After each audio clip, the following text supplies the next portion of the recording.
Buenos días con todos. El día de hoy vamos a desarrollar la clase de enfermedades del tejido conectivo, para la cual tenemos a un docente invitado, el doctor Hugo Madariaga Charaja, que es médico reumatólogo. Entonces los dejo con él para poder iniciar la clase.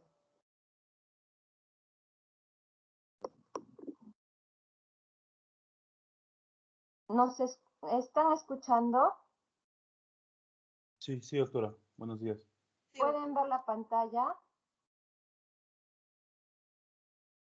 Sí, doctora. Ya.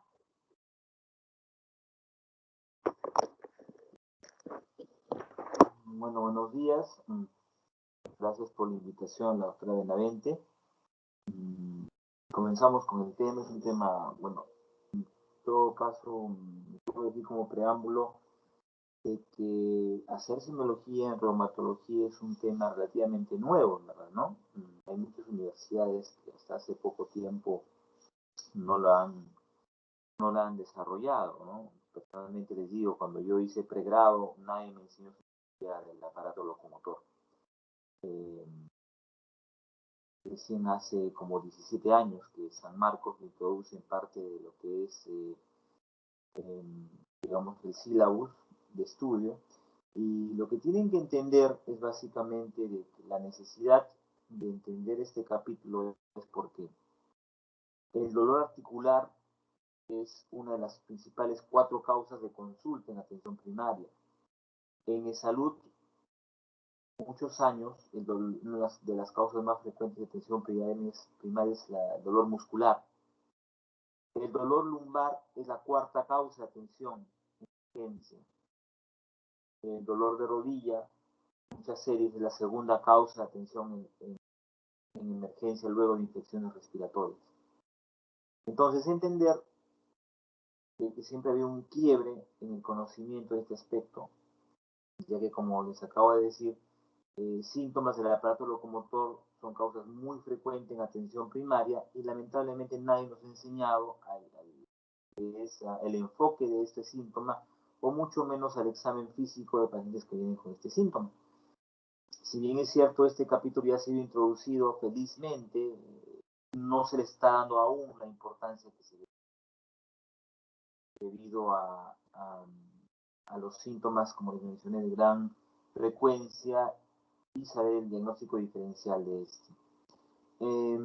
Les he tratado de mostrar, para poder enfocar, hay muchas enfermedades en reumatología, más o menos a la fecha son como 200 entidades que vemos los reumatólogos. Dentro de esto, un grupo son las enfermedades difusas del tejido conectivo. Tienen este nombre ya que, del punto de vista embrionario, una de las ramas de las células madres son las células mesenquimales. A partir de las células mesenquimales nacen muchos tejidos, como son el tejido muscular, piel, tendones, cartílago, algunas faneras. Entonces, de alguna manera, para poder agrupar a este grupo de enfermedades sistémicas que nacen a partir o tienen su origen embrionario de células mesenquimales, se les llamó enfermedades difusas del tejido conectivo. Importante que graben este nombre porque lamentablemente hay mucha mala información en una literatura de libros algo anteriores, literatura argentina o páginas un poco no correctas que van a colocarse como enfermedades del tejido del colágeno, ¿no? Ese término no es correcto. Enfermedades del colágeno se refieren a enfermedades como Erlendanglos, Marfan,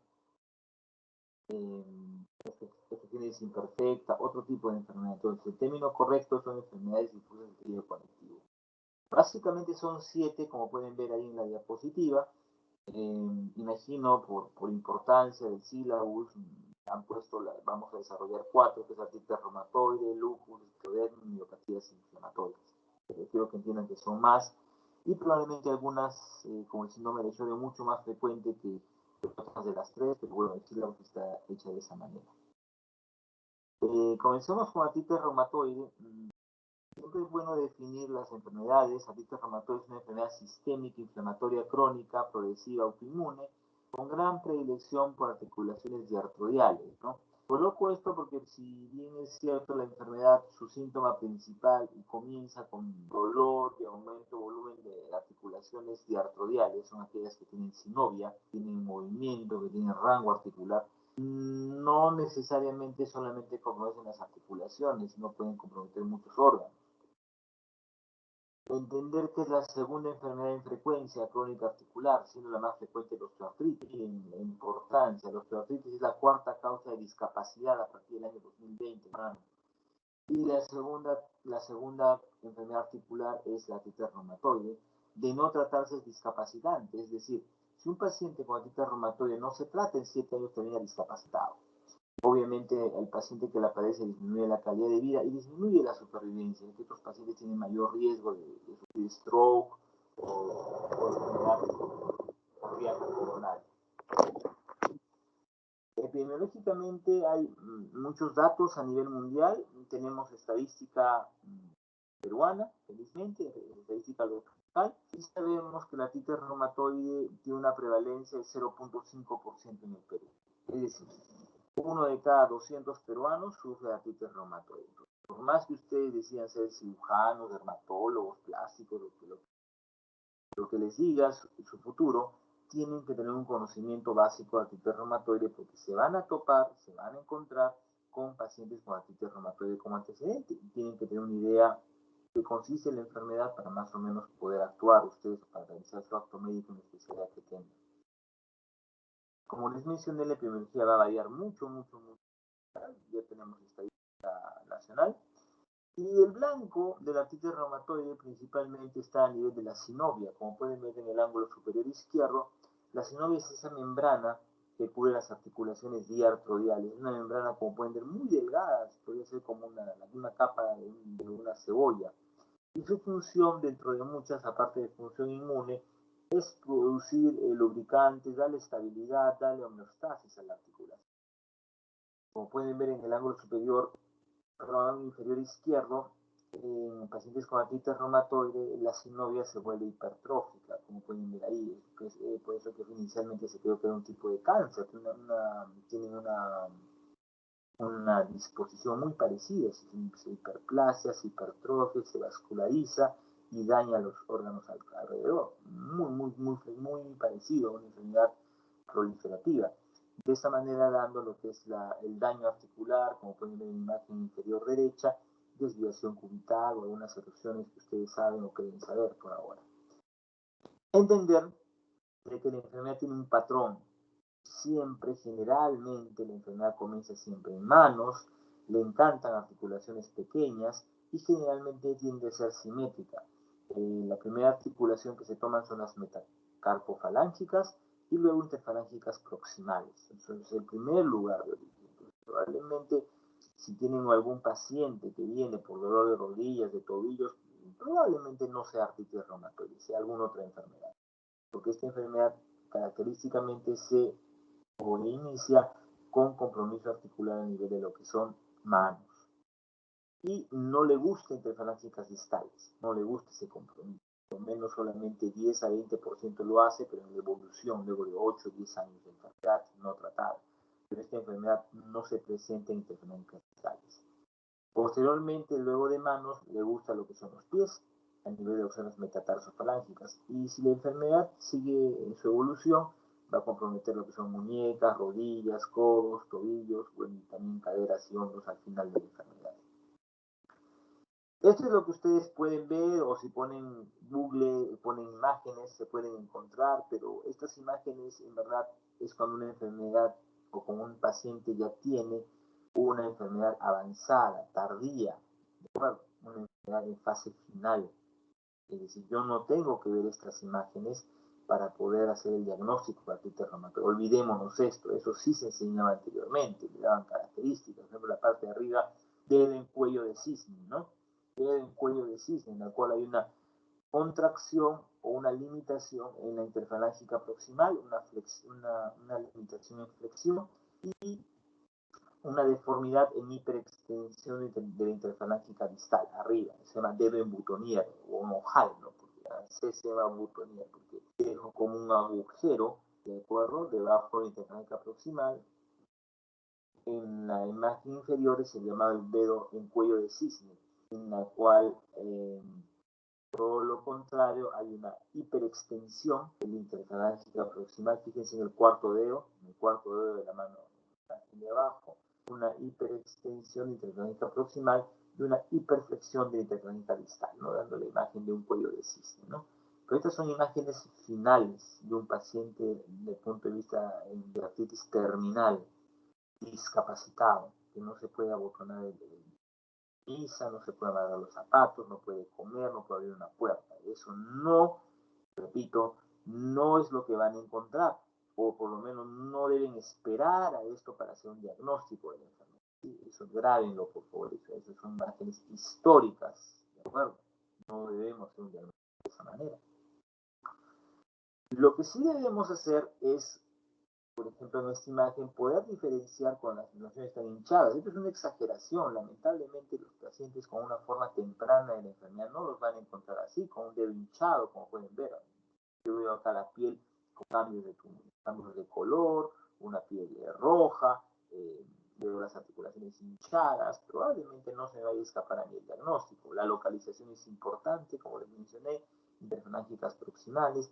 Entonces, definitivamente, este paciente tiene artritis de las interfalángicas proximales. Entonces, dentro de todo lo que están viviendo aquí en la pandemia, hay dos especialidades que no sé si tendrán que volver a rotar o tendrán que reforzar, que es la reumatología y neurología, que lamentablemente tienen que tocar al paciente, tienen que palparlo, tienen que sentir, tienen que ver lo que les estoy explicando. Sus manos, sus nociceptores periféricos tienen que acostumbrarse de ustedes a poder palpar, a poder diferenciar lo que es una sinovitis de una celulitis, de nódulos de Hebern. Tienen que repetir, imagino eso ya sus sílabos tendrán que hacerlo. Pero entender de que el examen físico es lo más importante en reumatología, no existe un marcador biológico, un examen de sangre que sea más importante que el examen físico, no solamente para el diagnóstico, sino también para un tema de ver si la enfermedad está controlada o no, o llamémosle actividad de la enfermedad.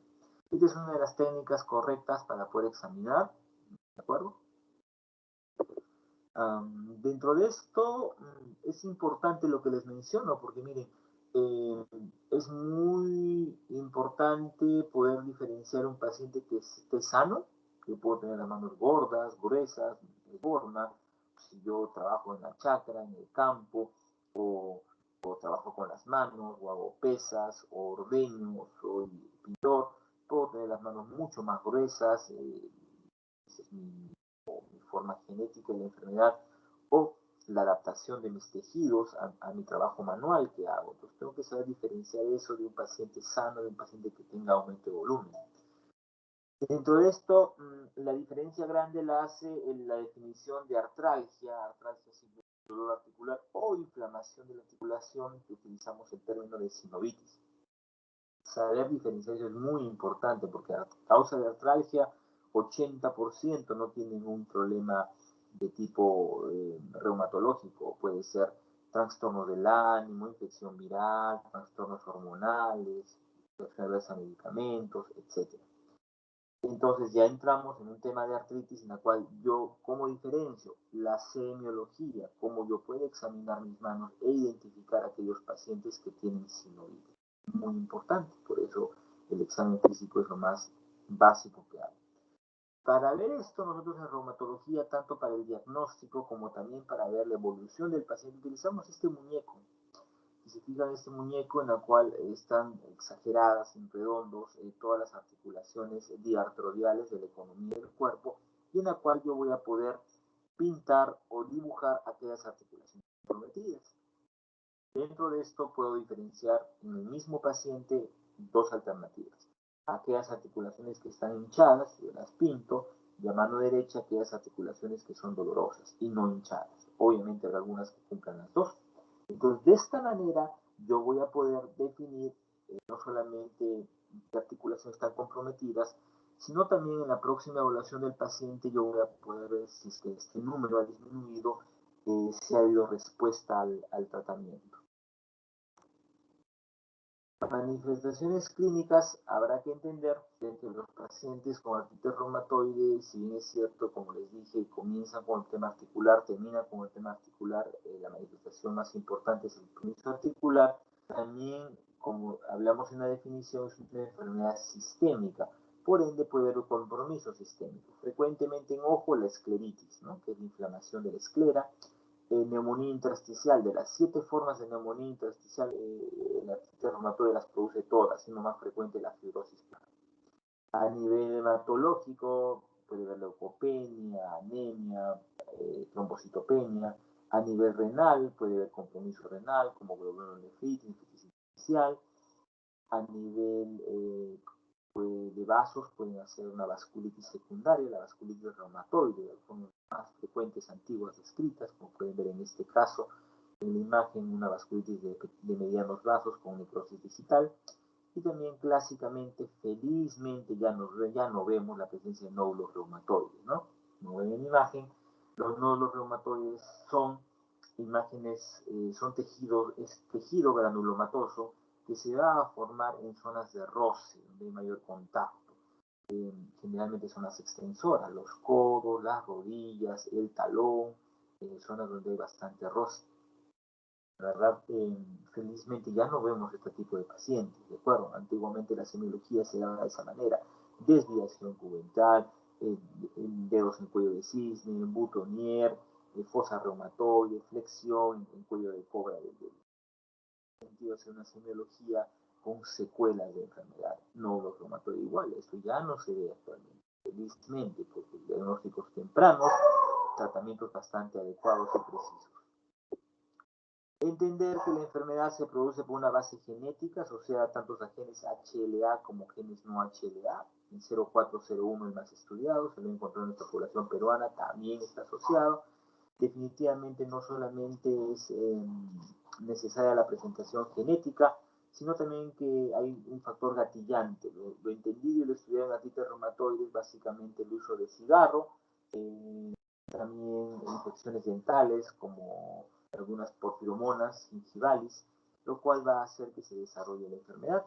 Dentro de esto hay una expresión principalmente del patrón TH1 con linfocitos autorreactivos, tanto B como T, principalmente los T, los cuales como función final a nivel de lo que es el cartílago y el hueso subcondral van a producir lo que son el daño articular, básicamente a nivel de lo que es un estímulo inflamatorio de osteoclastos, la proliferación de fibroblastos y de condrocitos, dando las típicas erosiones de la enfermedad. Como diagnóstico de la enfermedad, les pongo esto porque esto es algo básico, muy importante. Si pueden ver ahí, los últimos criterios de clasificación son dados por las sociedades americanas y europeas que se juntaron hace 10 años y formaron estos criterios de clasificación. Y como pueden ver, hay cuatro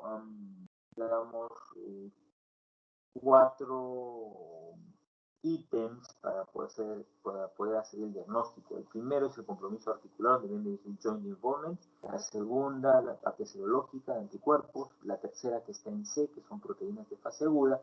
Y la tercera es tiempo de enfermedad. Básicamente, si yo hago un puntaje de 6 o más puntos, el diagnóstico lo puedo establecer. Pero tener importante, miren que el puntaje mayor de la enfermedad es justamente el compromiso articular. Lo que yo como médico puedo hacer el recuento articular, de acuerdo, de articulaciones dolorosas o articulaciones tumefactas, con un puntaje máximo de 5, que es muy superior el puntaje que se le da a la presencia de anticuerpos o proteínas de fase aguda. Yo quiero que entiendan que la semiología es lo más importante para el diagnóstico de la enfermedad.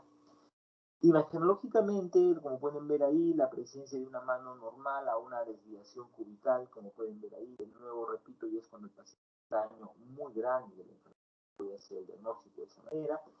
Esto se da básicamente porque se producen erosiones, como pueden ver en las imágenes del lado derecho, a nivel de la inserción de la sinovia, y a la vez esto desestabiliza la cápsula articular. Como entenderán, en la mano los músculos más fuertes son los músculos flexores, más que los extensores, porque son podría ser prensiles. Y de esta manera la inserción de los músculos flexores se encuentra más hacia el lado, en este caso, cubital. Es por eso que si yo desestabilizo la cápsula articular, los músculos predominantes son los flexores, por eso va a tener una desviación cubital, por eso es esa predominancia a nivel de manos.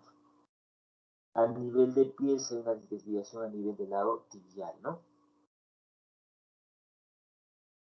Entender que también las erosiones radiográficamente se presentan generalmente a partir de 2 años de la enfermedad, pero ya con las nuevas técnicas de imagen como ecografía, la ecografía Power Doppler o resonancia magnética, se puede ver que las erosiones están presentes en formas agresivas desde los 3 meses de la enfermedad. Pueden ayudar en casos muy puntuales ante duda diagnóstica la presencia de estas imágenes para poder detectar sinovitis que puedan escapar a mis manos o la presencia de erosiones, pero entender que son, no es costo efectivo para ningún sistema de salud hacer estas imágenes. Para yo poder ver un paciente si está yendo bien al tratamiento dentro de su evolución, como pueden ver hay diferentes instrumentos. En la parte superior voy a colocar SDAI, SEDAI, DAS y DAS 28. Pueden ver el puntaje de actividad de la enfermedad, fíjense, ¿qué lo da? Parte superior izquierda dice Number of Swollen Joints, abajo Number of Tender Joints, número de articulaciones inflamadas, número de articulaciones dolorosas. Entonces hay un puntaje para las 28 articulaciones más frecuentes comprometidas. Entonces entender nuevamente, recalcando, que en artritis reumatoide lo que tiene más puntaje, no solamente para el diagnóstico, sino también para la evolución, es la semiología, el examen físico para determinar sinovitis. Bueno, ningún examen auxiliar va a reemplazar esto. Terminando la parte de artritis reumatoide, tratando de fijarles conceptos a ustedes, es de que si yo veo un paciente con las manos de esas características, como lo que se quiere enseñar, con la presencia de nódulos reumatoides, desviación cubital, desviación radial de los huesos del carpo, la analogía es igual a hacer un diagnóstico de diabetes con un paciente con una amputación supracondila, ¿no? Pero no hago diagnóstico de diabetes a aquellos pacientes que tienen la piel necrosada. Bueno, una complicación, la mayoría de veces felizmente tardía de la diabetes. Es la misma analogía de hacer un diagnóstico de un paciente con artritis reumatoide con esas imágenes. Continuando, otra enfermedad que se colocó en el sílabus, que sí me parece importante, que es el lupus eritematoso sistémico. Dentro de estas de las enfermedades de tejido conectivo, digamos, le llaman muchos las madres de las enfermedades autoinmunes, porque tienen un gran compromiso sistémico. En verdad no existe ningún tejido, ningún órgano que no se comprometa por el lupus. Una enfermedad autoinmune sistémica, heterogénea, caracterizada por el desarrollo de anticuerpos. Es básico y es sine qua non la presencia de anticuerpos anticelulares, ¿no? De este nivel para que se pueda desarrollar la enfermedad. Dentro de esto siempre es importante, cuando revisen sus libros de epidemiología, es importante para saber ante qué nos estamos enfrentando. Es una enfermedad muy frecuente, ¿no? Relación mujer a hombre cada vez va disminuyendo. Antes se creía que era exclusivo de las mujeres, ahora se sabe que la relación es uno, y es en gente muy joven, como pueden ver frecuentemente de 20 a 30 años. Y esto es importante, miren, epidemiológicamente tiene una prevalencia de 0.01, les había mencionado, de que más o menos la artritis reumatoide comprometía a 1 de cada 200 peruanos, entonces el lupus tiene una prevalencia mucho menor. ¿De acuerdo? Más o menos teóricamente el lupus afecta a un peruano cada 30.000 peruanos. Entonces, definitivamente no sería menos frecuente la artritis reumatoide. Es 100 veces menos frecuente que la artritis reumatoide, 250 veces menos frecuente que fibromialgia y 1000 veces menos frecuente que artritis. Entonces, no necesariamente voy a plantear lupus a todo paciente que tenga dolores articulares. Tengan en cuenta, es un error muy frecuente en la práctica clínica. La raza más frecuente es a los americanos, raza negra, hispanoamericanos. Nosotros somos casi todos hispanoamericanos, entonces definitivamente la presentación de lupus en nuestra población, como mencionan ahí, es relativamente más frecuente que en gente de raza blanca. Y no solamente eso, ya se ha estudiado que el lupus en nuestra población es mucho más agresivo que de raza blanca.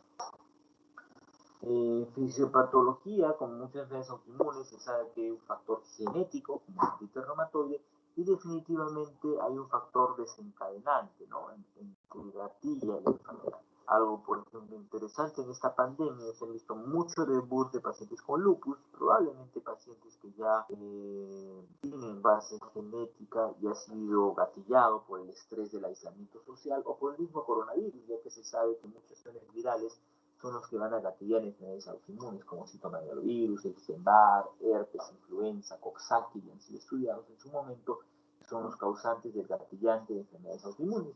El coronavirus no escapa a esto, sobre todo este virus que tiene mucha fisiopatología de autoinmunidad. Entonces, entender que el lupus es una enfermedad mucho más compleja que la artritis reumatoide y hay muchos factores ambientales, gatillantes y fisiopatológicamente es mucho más compleja que la artritis reumatoide para poder desarrollar la enfermedad.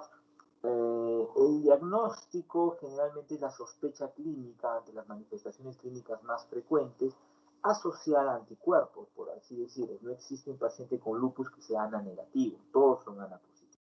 En este caso el laboratorio va a ser muy importante para el diagnóstico, ya que muchas manifestaciones son muy inespecíficas y el diagnóstico diferencial es muy amplio. Había un dicho muy antiguo en algunos libros antiguos de lo que es medicina interna, de que decían si algún médico domina lo que es lupus y VIH, domina todo lo que es medicina interna, dándonos a entender de que las manifestaciones son tan grandes, son tan múltiples y de diferentes formas, de que conociendo esto yo puedo extrapolar estas manifestaciones en muchas enfermedades hematológicas, renales, ya que otros lo mencionan como la madre de las enfermedades, ¿sí? Aquí les mando algunas series en las cuales hay que comparten las manifestaciones, viendo que mire, los síntomas más frecuentes de manifestación son las más inespecíficas, como constitucionales, ¿no? Fatiga, cansancio, trastornos del ánimo, muy inespecíficas como manifestación más frecuente. Seguidas de manifestaciones articulares, como la artritis, ¿no? A diferencia de la artritis reumatoide, la artritis de lupus no solamente es sinovitis, como vimos en la artritis reumatoide, sino también hay edema de partes blandas. Por eso muchas veces ante manos inexpertas es un poco difícil encontrarla, pero es una manifestación muy frecuente. Y también tiene lo que tiene la artritis reumatoide, tiene el patrón reumatoide. ¿Qué hablo del patrón reumatoide? El patrón reumatoide es aquella artritis que compromete pequeñas articulaciones, a predominio de mano y de forma simétrica. Luego de esto hay compromiso de piel. Fíjense, las series que les he traído son series pues, de la mayoría de población anglosajona, ¿no? Por eso que cuando hablamos de eso pasa, no solamente en pregrado, en posgrado tengo muchos problemas con médicos internistas, inclusive con muchos dermatólogos, porque nos enseñaron en pregrado y creemos que el lupus se presenta como alas de mariposa, ¿no? Entonces lamentablemente mandan a la consulta pacientes con rosácea, con acné, fotosensibles, con alergia. Y ya las series nos han demostrado de que los pacientes con lupus en nuestra población, que es lo que se van a enfrentar la mayoría de ustedes, tienen dos características. Número uno, son muy agresivos, ¿no? Es un paciente que va a venir con proteinuria, con derrame pleural, con pancitopenia, con fiebre, o sea, una enfermedad muy sistémica, muy severa.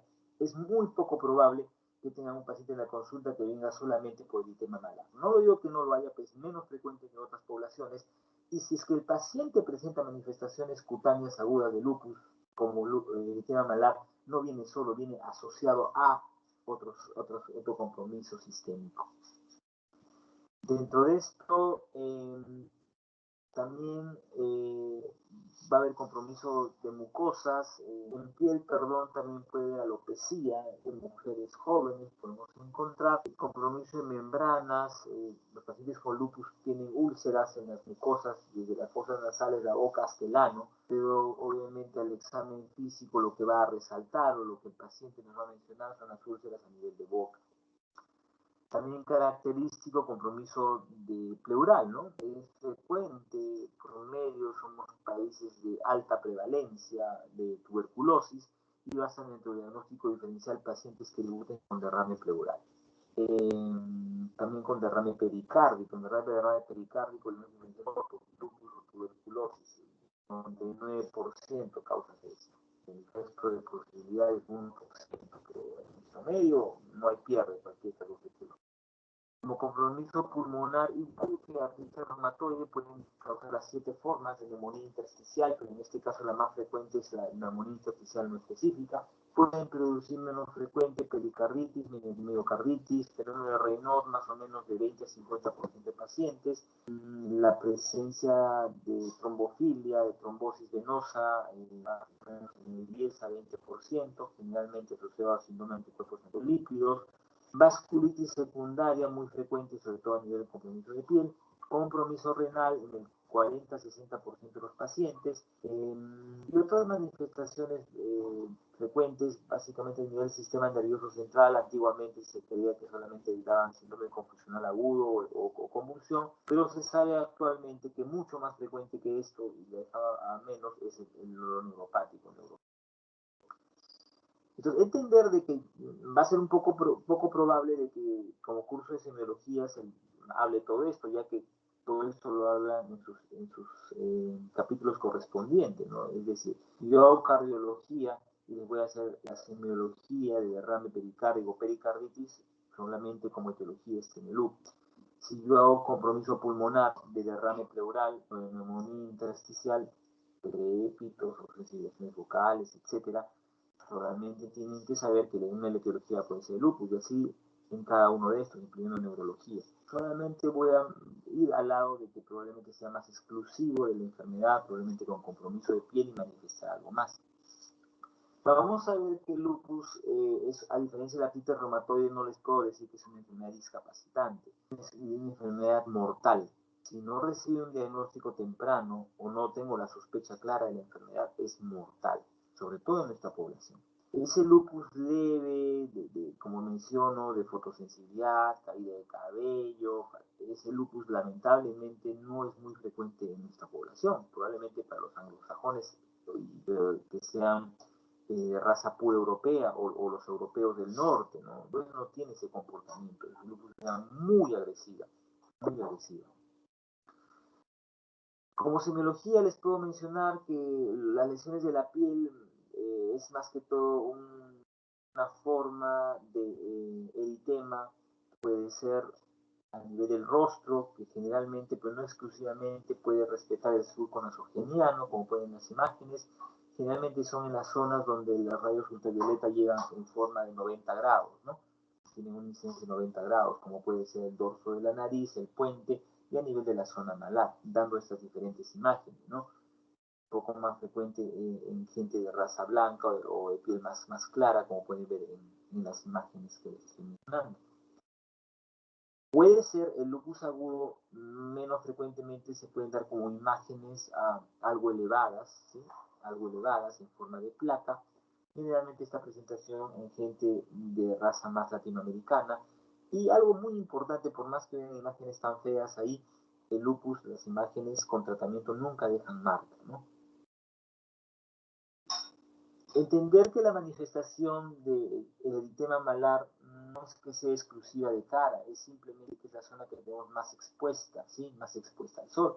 Pero en gente o en hombres que tenemos el pelo corto, podemos ver estas imágenes de lupus agudo también en frente, o más extenso, incluyendo mentón o otras zonas, incluyendo la oreja, o en esta persona, por ejemplo, esta mujer de aquí, que probablemente se expuso al sol, fue a la playa y estuvo con la piel más expuesta. También se pueden dar en zonas como lo que es el cuello o la región anterior del tórax, que se llama lupus agudo. Simplemente la región malar es la primera en manifestarse.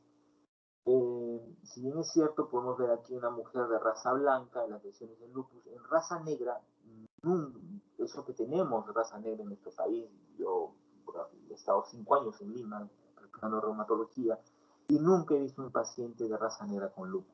¿De acuerdo? Nunca lo he visto. Pregunté en mi servicio, que es el más antiguo del Perú, y nunca nadie vio a alguien de raza negra con lupus, pero la literatura menciona, sobre todo aparentemente, probablemente sea más frecuente en afroamericanos. Nosotros tenemos más gente de samba, ¿no es cierto?, más mestizos con negro, pero en otros países tienen más afroamericanos, probablemente sea más frecuente, y es el único escenario que les deja una marca lupus agudo.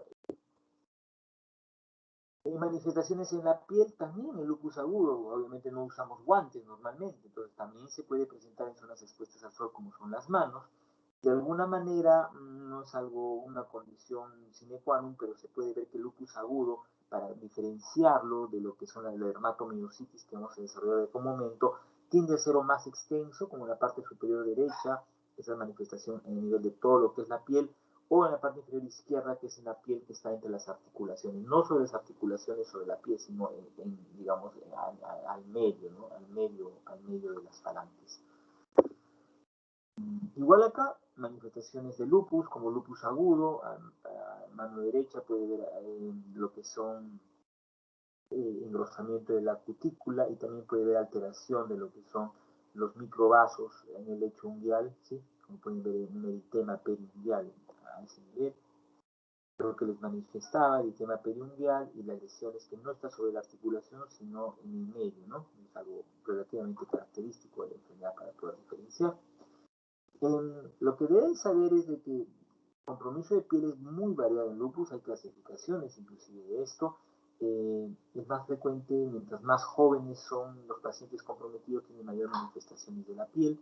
Hay manifestaciones subagudas, manifestaciones crónicas. Hay ustedes una variante, una manifestación severa del lupus agudo, que es el lupus buloso. Como pueden ver, está dentro del diagnóstico diferencial cuando hagan piel, cuando hagan dermatología de la enfermedad ampollar. Como enfermedad ampollar, pénfigo, penfigoide, pénfigo paraneoplásico, otro tipo de enfermedades también. Dentro de este diagnóstico diferencial debe también estar el lupus buloso, como pueden ver ahí. Felizmente no es tan frecuente, pero si se presenta es una lesión muy, muy severa de enfermedad. Acá otras formas de lupus, ya de formas de lupus subagudo, como pueden ver ahí, son imágenes, digamos, redondeadas, con borde eritematoso, con un centro casi no comprometido, con manifestaciones inespecíficas. En verdad, si ven una paciente de esta manera, ven si es un lupus, no, para nada, simplemente les doy las imágenes para saber las múltiples formas de compromiso de piel que pueden atender los pacientes, pero yo no, con esta imagen no podría hacer un diagnóstico de lupus, ni siquiera con la forma bulosa, ni siquiera con el lupus agudo, ¿no? El diagnóstico es una forma sistémica. Otra forma frecuente es lupus discoide, que es una manifestación. En verdad el término lleva a veces a confusión, porque entender que lupus discoide no es una condición simplemente o estrictamente de lupus. El lupus discoide se puede presentar como una enfermedad en sí solo de piel y que no tiene ni anticuerpos positivos ni nada, pero el nombre quedó ya que en algún momento fue descrito inicialmente para que son imágenes atróficas de la piel, como pueden dejar ahí, y la tendencia a ir aumentando tanto en extensión como profundidad. Y lamentablemente muchos pacientes lo tienen en el rostro, ¿no? Entonces nadie le gusta estar con lesiones en rostro de tipo cicatrizales y que aumenten. Entonces, también bastante el diagnóstico diferencial. Hay formas de lupus tumidus, que son formas atróficas, en la cual pueden ir penetrando en el tiempo y atrofiando la piel. Hay manifestaciones inespecíficas, como podemos ver ahí en la parte inferior en el tobillo, una lesión de eritema nodoso, que es inespecífica, puede ser primaria o de alguna enfermedad, por la presencia de púrpura palpable, como pueden ver ahí, que puede ser una vasculitis primaria o también una manifestación de lupus como tal. La presencia de úlceras orales normalmente, generalmente son úlceras no dolorosas, por lo tanto no son úlceras aftosas, es la diferencia muy importante. Es por eso que los pacientes muchas veces no lo van a requerir. Entonces, como es nuestra obligación como parte revisar la boca buscando las de úlceras. Como les mencioné, más o menos 20% de pacientes con lupus hacen fenómenos de Raynaud. El fenómeno de Raynaud no es nada más que un fenómeno en el cual una vasoconstricción exagerada ante estímulos, principalmente frío, pero puede ser ante vibración y también estrés. Generalmente es típicamente a nivel distal. Lo vamos a desarrollar un poquito más cuando vamos a esclerodermia. Lesiones vasculíticas en piel, entonces si tengo un paciente con sospecha de lupus, tendré que sacar los zapatos, tendré que sacar las medias, tendré que evaluar mejor al paciente más globalmente, por más que el paciente solamente venga por dolor en articulaciones de manos. Lamentablemente, con relativamente frecuencia, vasculitis de medianos vasos, las lesiones que vimos de púrpura palpable o estas lesiones anteriores se dieron principalmente por un tema de vasculitis de pequeños vasos, pero también podemos ver vasculitis de vasos de mayor envergadura de medianos vasos, causando como manifestaciones úlceras, ¿sí?, digitales o necrosis digital, como ven en la imagen del lado izquierdo. La alopecia en lupus tiende a ser una alopecia global, como pueden ver de esa manera, felizmente de rápida respuesta a tratamiento. Si es que es un lupus por alopecia, generalmente el cabello se recupera casi al 100%. Lo que no se recupera es que si fuese alopecia areata o la presencia de lupus discoide a nivel de lo que es piel, si deja como huella, no vuelve a recuperarse. Distrofia unguial también se puede ver en pacientes con lupus, confundido como hongo. A nivel de ojo, el lupus, la forma más frecuente es la queratitis gutata, asociada a un Sjögren secundario. También hay reportes de escleritis, de uveitis, pero felizmente son manifestaciones menos frecuentes en ojo de lupus. Acá un paciente con una escleritis necrotizante, en la cual yo puedo ver lo que es la coroides, al haber un adelgazamiento y destrucción de la esclera.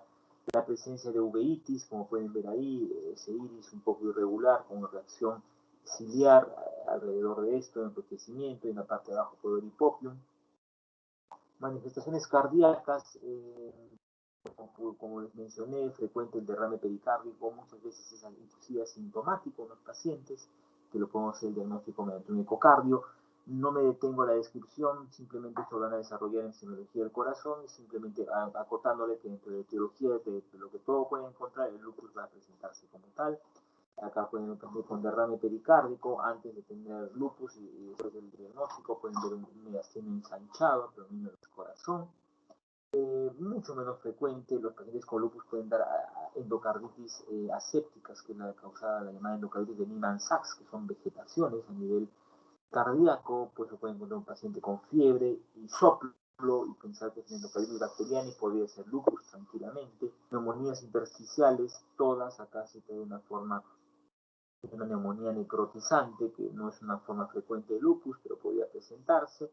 Y esto que hay que tener mucho miedo, hay que tener miedo a esta manifestación, que es una hemorragia alveolar, que no es más que una vasculitis a nivel de lo que es pulmonar, y que los pacientes cuando debutan con esta forma, el 50% fallece, tiene 50% de mortalidad, sea en Arequipa, en Camaná, en Estados Unidos, en la Clínica Mayo, donde estemos desarrollando la práctica clínica, tiene una mortalidad alta de 50%. Luego de esto hay algunas manifestaciones en el aparato locomotor. Como regla general, el lupus nunca afecta cadera, le encanta un patrón de tipo reumatoide. Cuando afecte cadera, planteen, como pueden ver en la imagen, como el signo de gorro de nieve, la cadera izquierda, o en la resonancia en la cadera derecha, que sea una complicación de la enfermedad. En lupus generalmente comenzamos con dosis importantes de corticoides, y como reacción idiosincrática o como respuesta a esto, los pacientes pueden iniciar necrosis avascular. Entonces, cuando un paciente con lupus tenga dolor de cadera, su principal sospecha debe ser necrosis avascular de esto. Hay manifestaciones neurológicas, están agrupadas como compromiso neuropsiquiátrico. En la clasificación desde el 99 tenemos 19 síndromes. Síndrome confusional agudo, alteración de conducta, cefalea, Guillain-Barré, miastenia gravis, desorden de ansiedad, meningitis aséptica, stroke, alteración cognitiva, enfermedades desmielinizantes, tanto el sistema nervioso periférico como central, alteraciones de movimiento, neuropatía autonómica, neuropatía craneal, plexopatía, polineuropatía, psicosis, convulsiones, mielitis transversa y mononeuritis. Entonces, el lupus se puede manifestar de muchas formas a nivel del sistema nervioso, no es específico de nada. Entonces, la sospecha clínica es cuando tenga un paciente con compromiso sistémico. Me explico: derrame pericárdico más neuropatía, alopecia más anemia hemolítica, proteinuria más artritis. Cuando hay un compromiso sistémico, ahí entra con fuerza la posible etiología autoinmune, y dentro de esto lupus. No me detengo a esto porque la clínica la van a desarrollar en su capítulo de neurología, o ya lo hicieron o lo harán. Pacientes pueden presentar con hemorragia, enfermedad desmielinizante, casi un patrón muy parecido a la esclerosis múltiple en muchos casos. Con manifestaciones hematológicas, los pacientes pueden tener trombocitopenia, anemia hemolítica, leucopenia, y también está dentro del grupo de trombofilias, ¿no? Hay una enfermedad que se llama el síndrome de anticuerpos antifosfolípido, y la forma más frecuente es que sea secundaria lupus, mucho más frecuente que formas primarias. Y pueden ver trombosis venosa en diferentes partes del cuerpo, como también la trombosis arterial en diferentes partes del cuerpo, dentro del diagnóstico diferencial. Como compromiso renal, el lupus también da todas estas formas de nefritis lúpica, 6 formas clínicas y una subclasificación de esta. Por eso la importancia de todo paciente con lupus con compromiso renal, la necesidad de biopsia renal, el diagnóstico adecuado y tratamiento más adecuado. Pasamos al tercer tema, que es la esclerodermia. Dentro de la esclerodermia básicamente tenemos dos formas típicas, la forma limitada y la forma difusa. Es importante ver porque a veces se cree difusa es más severa que la limitada. No, esta clasificación de limitada y difusa es básicamente para ver el compromiso de piel, pero ambas formas hacen como de órgano, ¿de acuerdo? De la forma limitada y difusa se refiere a una clasificación de piel, pero ambas hacen compromiso de órgano interno. Difusa, en la cual hay un engrosamiento de la piel, su nombre lo dice, de toda la piel. Y limitada es cuando la piel se da rostro en miembros superiores del codo a parte distal y miembros inferiores de rodilla a parte distal. Dentro de esto, como en medicina no hay nada absoluto, hay diferentes subclasificaciones, como pueden ver, inclusive hay formas, como pueden ver en el A o B, de esclerodermia sin esclerodermia. ¿Qué significa eso? De que los pacientes pueden hacer compromiso de órgano, puede ser neumonía intersticial, puede ser que no, trastorno del esófago, y no ser compromiso de piel. Es una variante, antiguamente se creía muy rara, pero se sabe que actualmente 20% de pacientes con esclerodermia debutan con esclerodermia sin esclerodermia. Y hay variantes de las formas limitadas hasta la forma difusa, como pueden ver en el gráfico, ¿no? Definitivamente es una enfermedad también netamente con la presencia de anticuerpos, en la cual se sobreponen muchos de ellos, entender de que el diagnóstico de muchos de ellos nos ayuda mucho en lo que es la parte serológica de anticuerpos. La forma limitada fue inicialmente descrita como síndrome de Crest. Les encanta en los exámenes de admisión de muchas universidades, tanto locales como extranjeras, hacer preguntas del síndrome de Crest. Hemotécnicamente la C viene de calcinosis, depósito de calcio, principalmente de hidroxiapatita a nivel de zonas extensoras. La R de fenómeno de Raynaud, que vamos a desarrollar en un momento más. Disfunción esofágica, que son trastornos de la motilidad del esófago, tienen disfagia principalmente terminal los pacientes. Esclerodactilia, definida como el engrosamiento de la piel a nivel de lo que son los dedos. Y telangiectasias, que son dilataciones de capilares, generalmente en lo que es el rostro o tórax anterior. Definitivamente, si bien es cierto, el compromiso de piel es el motivo por el cual el paciente va a consultar al médico o va a ser la parte más comprometida, definitivamente no es lo más importante. Cuando nos enfrentemos a un paciente con esclerodermia, lo que tenemos que hacer es detectarlos, que no haya compromiso de órganos internos, que es lo que le va a dar la discapacidad o la mortalidad al paciente. Dentro de esto hay diferentes fases, ¿no? Una fase edematosa, el paciente viene con las manos hinchadas, como boxeador, y la fase atrófica, el paciente ya viene ya discapacitado. Existe un score, que como pueden ver aquí es el score de Rodman, en el cual yo puedo cuantificar más o menos el grosor de la piel. Lo que siempre tengo que hacer es peñiscar, ¿sí?, la piel, como lo hago aquí en mi dedo, y ver si se hace un pliegue. ¿De acuerdo? Normalmente debe haber un pliegue, entonces yo puedo ver si puedo ver la presencia de pliegue hasta formas severas que no puedo hacer el pliegue. Entonces, ustedes al momento de examinar al paciente, háganlo. La zona más específica es la zona que está alrededor o la zona más temprana de las articulaciones metacarpofalángicas, en esta zona. Háganlo en el paciente y háganselo ustedes para poder ver diferenciar el engrosamiento de la piel en esa zona. Definitivamente, como lo pueden en la imagen izquierda, esa es una fase atrófica en la cual ya se ha perdido casi todo el celular subcutáneo, la piel está engrosada, inclusive hay tanto compromiso que no solamente hay compromiso de piel, también hay de la cápsula articular, por eso está el paciente con una posición en contracción permanente, ¿no? Retraída, como pueden ver ahí. A diferencia del paciente de la mano izquierda, en la cual, si bien es cierto, hay un engrosamiento de la piel, aún no hay retracción de esta. Estas son fases ya terminales del paciente. Como pueden ver, el paciente no puede extender la mano. Es una posición final que viene por el gran engrosamiento de piel y la cápsula articular. O esta imagen triste del paciente en la mano derecha, en la cual se ha quedado como fase final en una fase de contractura. en la cual igual hay calcinosis cutis a nivel de lo que son las cintas telágicas proximales. Entonces, al igual que en la imagen que les coloqué, los pacientes con artritis reumatoide, en las cuales tenían la desviación cubital, deformidad en butonier o cuello de cisne, esto es lo mismo. Yo no voy a hacer un diagnóstico de pacientes con esclerodermia en esta fase, ¿no? Vale, completamente discapacitado. No debemos hacerlo. Lamentablemente, en la forma difusa, la fisiopatología es muy galopante, en la cual el paciente puede terminar en esta fase tan solo en 2 años de enfermedad. Si dejamos avanzar la enfermedad y el paciente persiste con fenómeno de Raynaud muy adelantando, es un fenómeno de isquemia a nivel distal de la mano, esta zona va a morirse y va perdiendo sustancia del dedo, se van encogiendo los dedos, va perdiendo piel, celular subcutáneo, y esta pérdida de sustancia puede comprometer hasta lo que es el hueso. Como pueden ver en este paciente, son los dedos segundo y tercer dedo de ambas manos, como que están recaídos, encogidos, y si tomo la radiografía de este paciente, podemos ver ahí de que se ha perdido todo lo que es el penacho y muchas partes de lo que son la falange distal, ¿no? Bueno, son secuelas.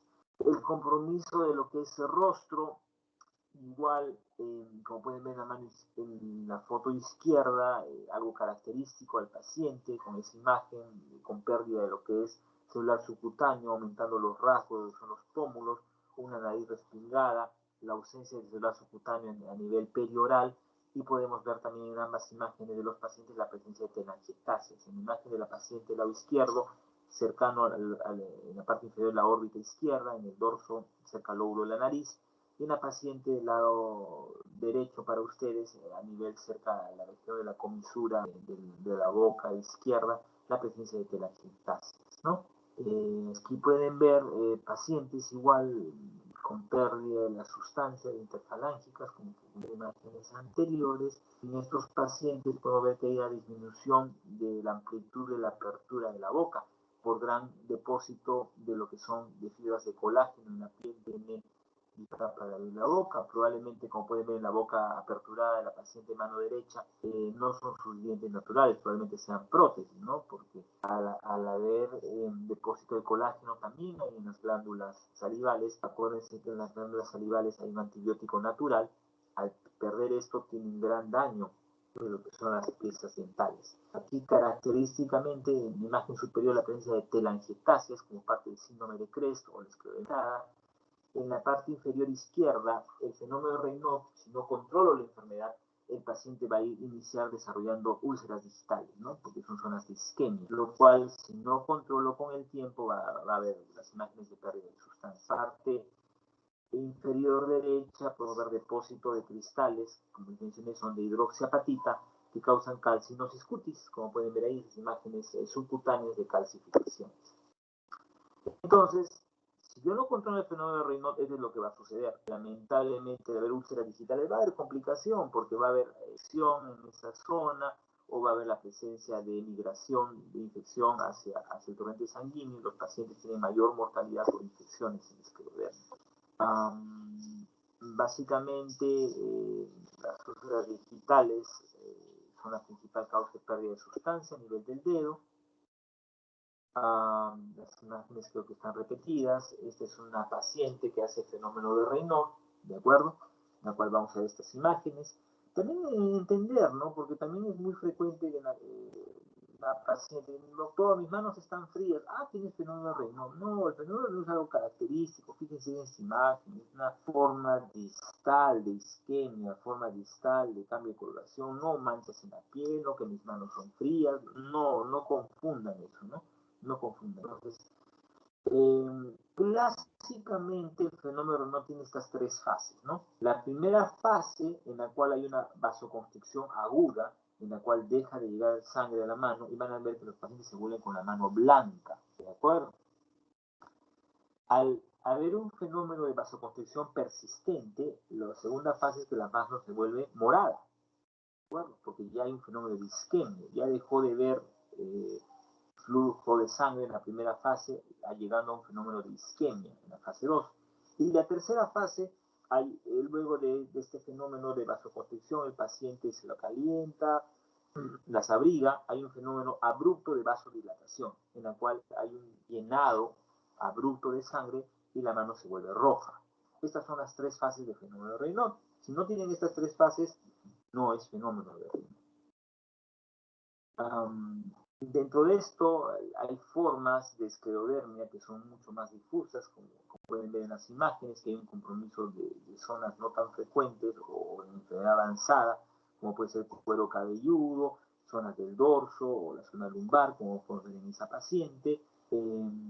Tener en cuenta que esta imagen que vemos aquí es una imagen que no deberíamos ver. Yo veo un paciente así con calcinosis cutis, con esclerodactilia en fase atrófica, con un rostro adelgazado, con pérdida de la apertura. Este es un paciente terminal, ¿de acuerdo? Yo no voy a esperar para hacer un diagnóstico de esta manera. Entonces, ustedes como médicos que se enfrenten al paciente deben sospechar siempre de aquel paciente que tiene un fenómeno de Raynaud. Inmediatamente yo tengo que pensar esclerodermia, porque prácticamente el fenómeno de Raynaud, a diferencia del lupus, que está presente en un 20-40%, está presente casi en el 100% de pacientes con esclerodermia.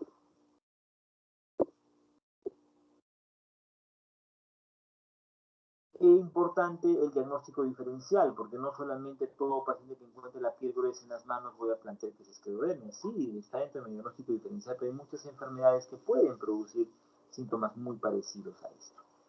Como cuarto tema y último son las miopatías inflamatorias. Ese es el término correcto, ¿de acuerdo? Entonces son miopatías inflamatorias.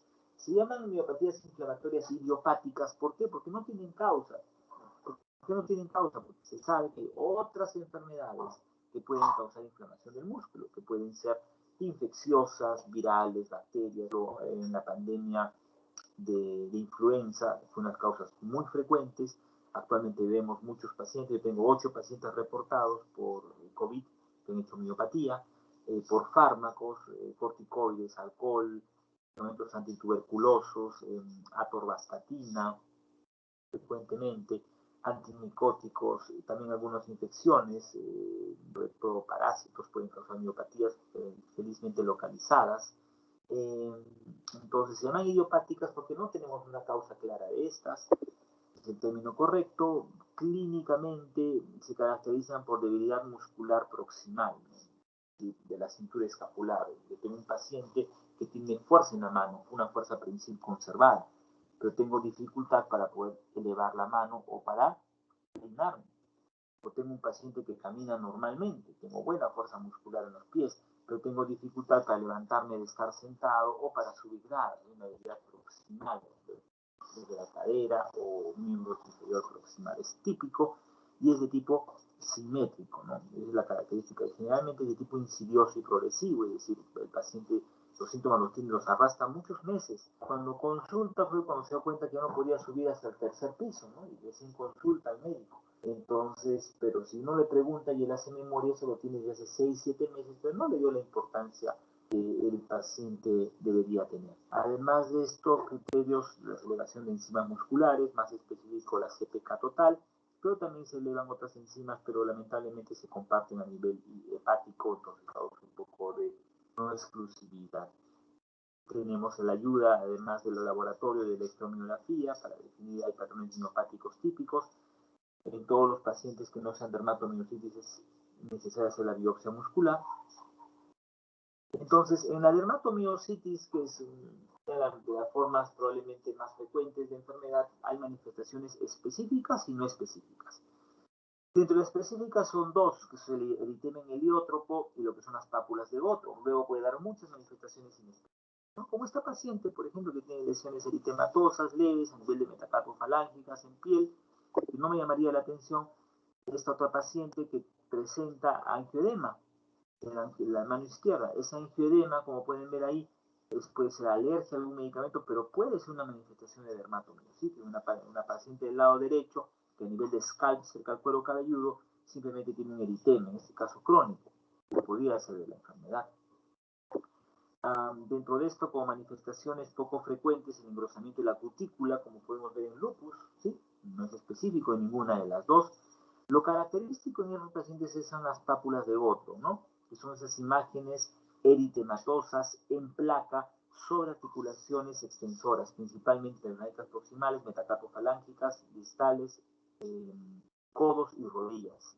En el caso de la imagen derecha, también los pacientes pueden hacer artritis, como pueden ver inflamación de la segunda articulación metacarpofalángica. Aquí podemos ver nuevamente pápulas de Gothron en el paciente y la presencia de estas imágenes de engrosamiento de la cutícula, que no es nada más que vasculitis a nivel de lo que es el pliegue ungueal. Típico de la vasculitis en el pliegue ungueal, ¿de acuerdo? Engrosamiento de la cutícula. Aquí el paciente que tiene eritema a nivel de lo que es la parte de lo que es la frente, eritema en el dorso de la nariz, eritema a nivel de lo que es los ojos. Aquí un paciente típicamente con lesiones de Gothron, ¿sí? Tanto en metacarpo falanges, proximales y rodillas. Un niño, un eritema facial. Ahora que ustedes ven lo que les he explicado, tiene lupus, no, como les he mencionado, el eritema facial es inespecífico de lupus, puede ser de muchas enfermedades. El lupus lo hace el diagnóstico global del compromiso con la presencia de anticuerpos. Lamentablemente, la presencia de calcinosis cutis, como en esclerodermia, también se presenta en dermatomiositis, ya en forma mucho más severa y frecuente en pacientes jóvenes, ¿no? Este es un paciente, un niño, lamentablemente discapacitado, que los padres lo tenían echado todo el momento, ya que como pueden ver no puede caminar, y la presencia de calcinosis cutis, así como pasta dental, se encuentra en zonas de presión, sobre todo en glúteos en niños. ¿De acuerdo? Existen criterios para el diagnóstico de la enfermedad, una sensibilidad variable, hay anticuerpos específicos que son muy poco sensibles, en verdad. Acá, por ejemplo, podemos ver al examen físico del paciente, podemos encontrar zonas induradas musculares, que si yo le una radiografía, puedo ver que es calcinosis cutis, pero en este caso no es cutis, la calcinosis está a nivel de lo que es el músculo, que también lo puedo encontrar en esta forma, como en esta la resonancia, podemos ver zonas de calcificación a nivel de lo que es el muslo. Fisiopatológicamente son diferentes enfermedades, entender que la polimiositis y la dermatomiositis no es compromiso de músculo, más compromiso de piel, son enfermedades completamente distintas, fisiopatológicamente, anatomopatológicamente, pero que están dentro del mismo grupo, ya que tienen una manifestación de debilidad muy similar entre ambas. Entender que a diferencia de lupus u otras enfermedades autoinmunes como esclerodermia, artritis reumatoide, los anticuerpos, si bien son muy específicos, pero tienen muy poca sensibilidad, en verdad. Como pueden ver, muy pocos pacientes la presentan y muchos de ellos no están presentes en nuestro medio. En Perú no podemos dosar muchos de ellos. Por eso es que nos cobra mucha más importancia la parte clínica, electromiográfica y la biopsia muscular. Como mencioné, no solamente hay compromiso muscular, también hay manifestaciones extradérmicas o extramusculares, como hacen artritis. Algunas series hablan que hasta el 60% de pacientes hacen artritis, y justamente de tipo con patrón reumatoide. También hacen compromiso pulmonar, neumonías intersticiales. Típicamente una variante de ellos es el síndrome antisintetasa, caracterizado por la presencia del anticuerpo antijo y con compromiso pulmonar. También, si bien es cierto, la miopatía o el compromiso muscular es de músculo estriado, también raramente puede haber compromiso de músculo liso o también de músculo cardíaco, ¿no? Que es un poco porcentaje de los pacientes. Como polimiositis igual, tiene las mismas manifestaciones frecuentes a la dermatomiositis, solamente que no hay compromiso de piel, siendo una entidad completamente distinta. Actualmente se sabe que es la más rara de todas, es muy rara, ¿verdad? Y lamentablemente tiende a ser recalcitrante. A diferencia de la dermatomiositis, que lo podemos curar al paciente, la polimiositis tiende a ser recurrente y recalcitrante al tratamiento. Y entender que las miopatías inflamatorias suelen asociarse, es decir, suelen estar presentes adicionalmente a pacientes con lupus, esclerodermia, haciendo lo que antiguamente se eran síndromes de sobreposición o solapamiento, ¿no? Una paciente con compromiso de piel, con una variante que se llama poiquilodérmica, en la cual ven es una piel de tipo atrófica, además de eritematosa, tanto a nivel de lo que era la región dorsal como la región torácica y cuello.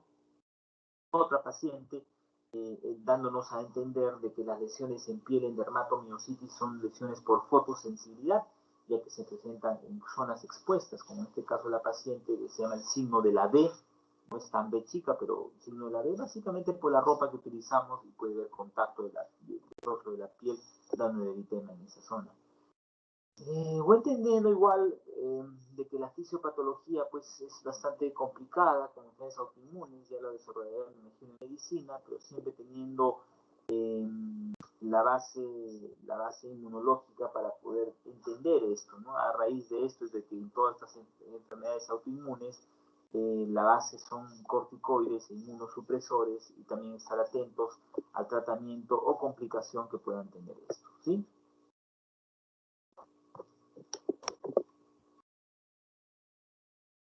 Listo, muchas gracias. He tratado de en verdad, simplificar algo demasiado extenso, en verdad, pero les he dado a conocer algo lo más frecuente o lo que deberían saber de la enfermedad. No sé si tienen alguna pregunta.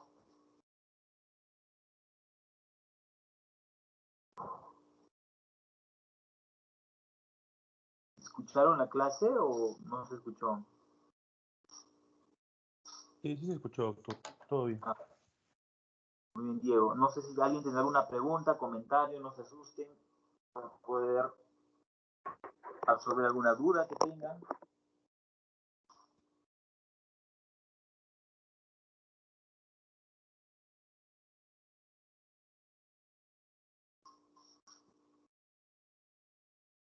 Doctor, creo que no hay dudas. Ya digo, no hay problema. Entonces, si tienen cualquier duda en el desarrollo de cuando hagan semiología, neurología, cardiología, neumología, hematología, tienen alguna pregunta, me la hacen llegar por medio de la doctora Benavente Doctor, y les puedo desarrollar. Sí. por el chat han preguntado ¿en qué otras patologías podemos ver uveitis?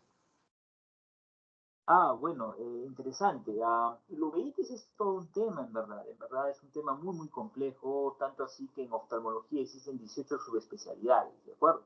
Para entender el complejo que es el ojo. Y dentro de esto una es la uveitis. Dependiendo de las series que ustedes vean, la uveitis, la forma más frecuente es la uveitis anterior recurrente. Y esta forma de presentación es mucho más frecuente en espondiloartritis, ¿de acuerdo?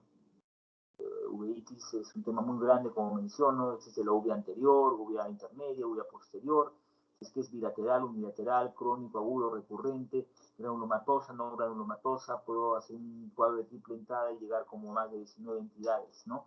Dentro de esto, la entidad más frecuente es la uveitis anterior recurrente y la causa más frecuente es las espondiloartritis.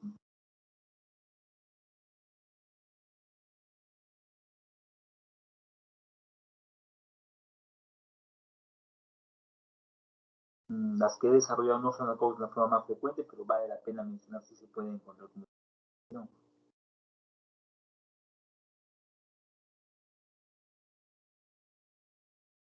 Eso es todo, creo, Diego, ¿no es cierto?